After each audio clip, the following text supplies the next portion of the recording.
आज आम्ही सर्व संघटनाच्या वतीने माननीय इंद्रनील भाऊ आणि मोहिनीताई नाईक यांच्या ठाम समर्थनासाठी इथे उभे आहोत. कारण काही मोजक्या लोकांनी राजकीय प्रभावाखाली समाजातील काही दिशाभूल झालेल्या व्यक्तींना पुढे करून सेवालाल महाराज जयंती संदर्भात इंद्रनील भाऊ आणि मोहिनीताई यांची जाणीवपूर्वक बदनामी करण्याचा प्रयत्न केला आहे. सर्वात महत्त्वाचा मुद्दा असा की यापूर्वी जेव्हा संत सेवालाल महाराज जयंती निमित्ताने रॅलीचे आयोजन करण्यात आले तेव्हा कधीही इंद्रनील भाऊ आणि मोहिनीताईंना यावर विचारणा केली नव्हती. मी जय राठोड सरांना विचारते की त्यांनी याआधी ताईंना कॉल केला होता का याआधी कधी जेव्हा रॅली झाली होती तेव्हा? नाही, हे पहिलीच वेळ आहे तुमची जेव्हा तुम्ही ताईंना कॉल केला. कारण रॅलीचे संपूर्ण नियोजन, आयोजन आणि जबाबदारी ही नेहमीप्रमाणे संत सेवालाल महाराज जयंती उत्सव समिती यांच्याकडेच होती आणि त्यांनीच ती आजपर्यंत पार पाडलेली आहे. इंद्रनील भाऊ आणि मोहिनीताई यांची भूमिका याआधी नेहमीप्रमाणेच मर्यादित आणि श्रद्धापूर्वकच होती. ते सेवालाल बापूचे दर्शन घेऊन काही वेळ रॅली सहभागी होत आणि समाजाच्या उत्सवात आपली उपस्थिती नोंदवत. मग यावर्षी अचानक मोहिनीताईंना फोन का करण्यात आला? यामागे नेमका उद्देश काय होता? हा केवळ योगायोग नव्हता तर हेतू परस्पर आखलेला डाव होता. हे लक्षात घेण्यासाठी कोणीही अज्ञानी किंवा निष्काळजी नाही. हा डाव तेव्हा स्पष्ट झाला जेव्हा मोहिनीताई सोबत झालेल्या दूरध्वनी संभाषणाची रेकॉर्डिंग करून त्यामध्ये फेरफार करण्यात आले आणि ती संपादित स्वरूपात सोशल मीडियावर पसरली. जर केवळ एका या कृत्यावर आम्ही तात्काळ कायदेशीर तक्रार नोंदवली असती तर त्याचे गंभीर कायदेशीर परिणाम काय झाले असते याचा विचार त्या अपरिपक्व लोकांनी केला होता का? स्पष्टपणे दिसून येते की काही राजकीय आणि वैयक्तिक गैर मागणाऱ्या व्यक्तींनी या तरुणांना भडकावून स्वतः मात्र पाठीमागे राहण्याचा प्रयत्न केला. याच्यात सर्वात स्पष्ट सत्य हे आहे, इंद्रनील भाऊ आणि मोहिनीताईंनी रॅलीला कधीच विरोध केला नव्हता. मोहिनीताईंनी संत सेवालाल महाराज जयंतीलाही कधीच विरोध केला नव्हता. त्यांनी फक्त इतकेच सांगितले होते त्या सध्या वैयक्तिक आणि मानसिक परिस्थितीमुळे रॅलीमध्ये सक्रिय सहभागासाठी मानसिकदृष्ट्या तयार नाही. हा वैयक्तिक भावनिक संदर्भ होता. तो रॅली विरुद्ध नव्हता आणि जयंती विरोधी तर अजिबातच नव्हता. मग चुकीचा संदेश कसा पसरवला गेला? मोहिनीताईंच्या या वाक्याचा संदर्भ बदलण्यात आला, शब्दाचा अर्थ वाकवण्यात आला, संभाषणाचा आशय तोडून मधून सांगण्यात आला आणि सोशल मीडियावर जाणीवपूर्वक असा संदेश पसरवण्यात आला की मोहिनीताईंनी संत सेवालाल महाराज जयंतीला विरोध केला आहे. ही माहिती वस्तुस्थिती विरुद्ध होती. तर वास्तविकता काय होती? त्यांनी जयंती साजरी करण्यास विरोध केला नव्हता. त्यांनी धार्मिक कार्यक्रमात सहभागी होण्याची तयारी दर्शवली होती. त्यांनी आर्थिक मदतीचीही तयारी दर्शवली होती. फक्त रॅलीमध्ये सक्रिय सहभागासाठी त्या मानसिकदृष्ट्या सक्षम नसल्याचे सांगितले होते.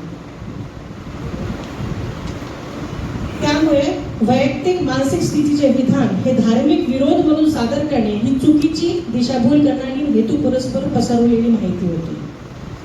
आता त्यांनी प्रश्न केला होता, मग पोहरागडला ते कसे काय गेले? पोहरागड म्हणजे केवळ कार्यक्रमाचं ठिकाण नाही. पोहरागड हे बंजारा समाजाचे तीर्थस्थान आहे.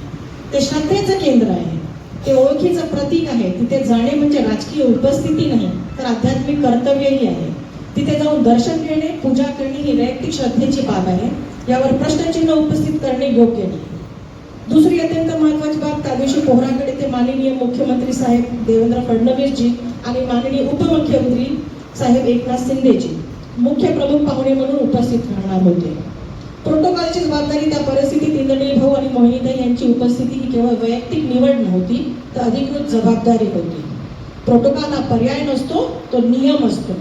भावना आणि कर्तव्य जीवनात काही गोष्टी भावनेने नाही तर कर्तव्य म्हणून पार पाडाव्या लागतात. दुःख वैयक्तिक असते पण कर्तव्य सार्वजनिक असते. गैरसमज कसा निर्माण झाला? बहुधा काही अर्धा माहितीवर आधारित लोकांनी हा प्रश्न उपस्थित केला, दुःख होते तर गेले कसे? कारण त्यांना प्रोटोकॉलची जाणीव नव्हती.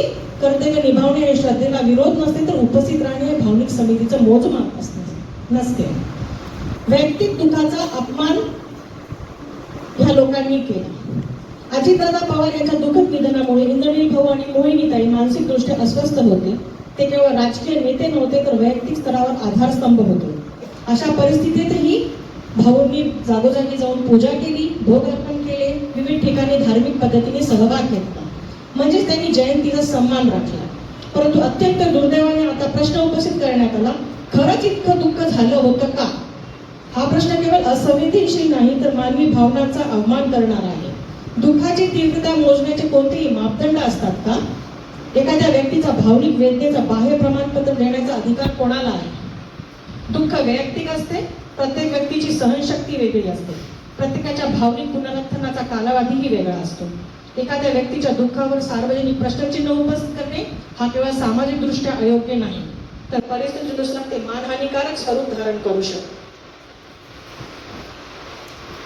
जर अशा प्रकारच्या वक्तव्य जाणीवपूर्वक प्रतिष्ठेला धक्का पोहोचण्यासाठी केले गेले असेल तर ते कायदेशीर चौकटीत तपासले जाऊ शकते. दुःखाचे मोजमाप नसते आणि संवेदनशीलतेलाही मर्यादा असतात. माझा 5वा पॉइंट आहे दबाव आणि अल्टिमेटम इतकेच नव्हे. एसडीओ कार्यालयात निवेदन देऊन इंद्रनील भाऊ आणि मोहिनीताईंना 3 दिवसात माफी मागा अन्यथा आंदोलन करू असा दबाव टाकण्याचा प्रयत्न करत आला. प्रश्न सरळ आहे, त्यांनी नेमकी कोणती चूक केली होती? रॅलीला विरोध केला नव्हता, जयंतीला विरोध केला नव्हता, धार्मिक कार्यक्रमात सहभाग घेतला होता, आर्थिक मदतीची तयारीही दर्शवली होती. ही मागणी केवळ अनावश्यक नव्हती तर दबाव तंत्राचा प्रयत्न होता. लोकशाही व्यवस्थेमध्ये मतभेद असू शकतात, पण अल्टिमेटम देणे हे समाजाचे साधन नाही. मतभेद हा अधिकार आहे, पण धमकी हा अधिकार. एखाद्या व्यक्तीकडून चूक नसताना माफी मागण्याची सक्ती करणे हे सामाजिकदृष्ट्या अयोग्य आहे, पण परिस्थितीनुसार ते अनुचित दबाव किंवा प्रतिष्ठेला धक्का पोहोचवण्याचा प्रयत्न मानला जाऊ शकतो. जर अशा प्रकारची कृती जाणीवपूर्वक प्रतिष्ठेला बाधा आणण्यासाठी केली गेली असेल तर ती कायदेशीर चौकटीत तपासली जाऊ शकते. लोकशाहीत आवाज उठवणे मान्य आहे, पण दबाव टाकणे मान्य नाही. नंतरचा त्यांचा प्रश्न होता की जे रॅलीचा सोडा नाईक घराण्यांनी काय केलं? नाईक घराण्याची 72 वर्षाची परंपरा आहे. आज आपण विसरू नये स्वर्गीय वसंतरावजी नाईक साहेब, स्वर्गीय सुधाकररावजी नाईक साहेब, आदरणीय मनोहररावजी नाईक साहेब यांनी बंजारा समाजाला काय दिले हे मोजण्याच्या पलीकडे आहे. एक काळ असा होता समाज जंगलात राहत होता, गावोगावी भटकत होता, श्रेय नव्हतं. आज समाज स्थिर आहे, उच्च पदांवर अधिकारी आहे, शिक्षण आहे, सन्मान आहे. हे शक्य झाले नसते तर नाईक घराण्याची साथ नसती. त्यांनी समाजाला उभारी दिली, संरक्षण दिले, दिशा दिली. संपूर्ण घराण्याने आपले जीवन समाजासाठी अर्पण केले. फक्त बंजारा समाजासाठीच नाही तर प्रत्येक समाज घटकासाठी त्यांनी साथ दिली आहे. ही संपूर्ण समाजाची भूमिका नाही, काही मोठ्या लोकांची कृती म्हणजे संपूर्ण समाजही नाही. बंजारा समाज एक संघ आहे आणि आम्ही स्पष्टपणे सांगू इच्छितो, बंजारा समाज नेहमीच न्यायाच्या बाजूने उभा राहिला आहे आणि पुढेही उभा राहील. बंजारा समाज नेहमीच आपल्या नेतृत्वाच्या मागे कण्यासारखा उभा. आणि आजही आम्ही इंद्रनील भाऊ आणि मोहिनीताई नाईक यांच्यासोबत भक्कम आधारस्तंभाप्रमाणे उभे आहोत. काही व्यक्तींना स्वतःला सकल बंजारा समाज म्हणण्याचा अधिकार नाही. समाजाची भूमिका काही आवाज ठरवत नाही, ती ठरते एकजुटीतून, विश्वासातून आणि सामूहिक भूमिकेतून. आज विविध बंजारा संघटना एकत्र येऊन स्पष्टपणे जाहीर करतात, आम्ही सर्वजण इंद्रनील भाऊ आणि मोहिनीताई यांच्यासोबत ठामपणे उभे आहोत. समाजाचे सामर्थ्य घोषणात नसते ते एकजुटीत असते. आज ही एकजूट स्पष्ट दिसत आहे. काही मोजके आवाज समाजाचे प्रतिनिधित्व करू शकत नाही, पण संपूर्ण समाज जेव्हा एकत्र उभा राहतो तेव्हा तो भिंतीसारखा नव्हे तर कण्यासारखा आधार देतो. आमचा पाठिंबा तात्पुरता नाही, तो विश्वासावर आधारित आहे. बंजारा समाज कालही त्यांच्यासोबत होता, आजही त्यांच्यासोबत आहे आणि उद्याही तितक्याच ठामपणे उभा आहे. आजचा सर्वात महत्त्वाचा संदेश असा आहे की हा केवळ 2 व्यक्तीवर झालेला आरोप नाही, ही नेतृत्वावर केलेली शंका आहे आणि त्याला उत्तर देण्यासाठी समाज स्वतः पुढे आला आहे. बंजारा समाजाने केवळ आज नाही तर वर्षोनुवर्ष इंद्रनील भाऊ आणि मोहिनीताईंनी त्यांना विश्वास दिला आहे, पाठिंबा दिला आणि सन्मान दिला आहे.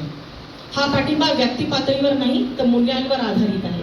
समाजाने त्यांना नेतृत्व दिलं कारण त्यांनी समाजाची नाळ जपली, त्यांनी संकटात साथ दिली, त्यांनी पदापेक्षा संबंध महत्त्वाचे मानले.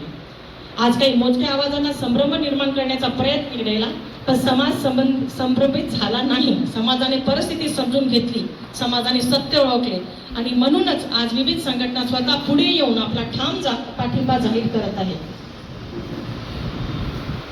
बंजारा समाज केवळ भावनिकरित्या सजगही आहे. समाजाने काल साथ दिली होती, समाज आजही त्यांच्या मागे ठामपणे उभा आहे आणि समाज उद्याही तितक्याच निश्चयाने त्यांच्या सोबत राहील.